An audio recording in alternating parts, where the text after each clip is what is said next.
මේ තියෙන්නේ ස්කූටර් එක අදින්න නැති ප්‍රශ්නයක් නිසා ගලවපු රෝලර් හබ් එක. මේක මෙන්න රෝලර් සෙට් එක හොඳටම ගෙවිලා තියෙනවා. රෝලර් සෙට් එක කියන්නේ ඉවනුවෙන් පස්සේ බයික් එක ස්ටාර්ට් කරලා පිකප් කරනකොට ගැස්සි තමයි යන්නේ. මේ තියෙන්නේ හොඳටම ගෙවිලා තියෙන්නේ. ඒක නිසා අපි අනිවාර්යයෙන්ම මේක අලුතෙන් රෝලර් සෙට් එකක් ජෙනුයින් රෝලර් සෙට් එකක් ගෙන දාලා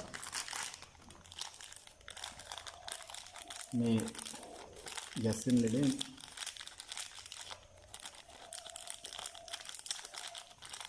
හරි ගැස්ස ගන්න. ඉතින් මේක පළුදු වෙලා නැහැ. මේ තියෙන්නේ මේ ඔක්කොම පළුදු වෙලා තියෙන්නේ. අලුතෙන් රෝලර් සෙට් එකක් දාලා මේ පිකප් කරනකොට ගැස්සෙන එක බයික් එකේ අනිවාර්යෙන් ස්කූටියේ තියෙනවනම් ලෙඩක් මේක නවත්ත ගන්නවා. මේ අලුත් රෝලර් සෙට් එකක් දානවා ජෙනුයින් දාන්න ඕනේ. ලෝකල් එක දාලා වැඩක් නැහැ ජෙනුයින්ම දාන්න ඕනේ. මේ තියෙන්නේ අලුතින් රෝලර් සෙට් එකක් රෝලර් හබ් එකට මාරු කරායින් පස්සේ තියෙන විදිය.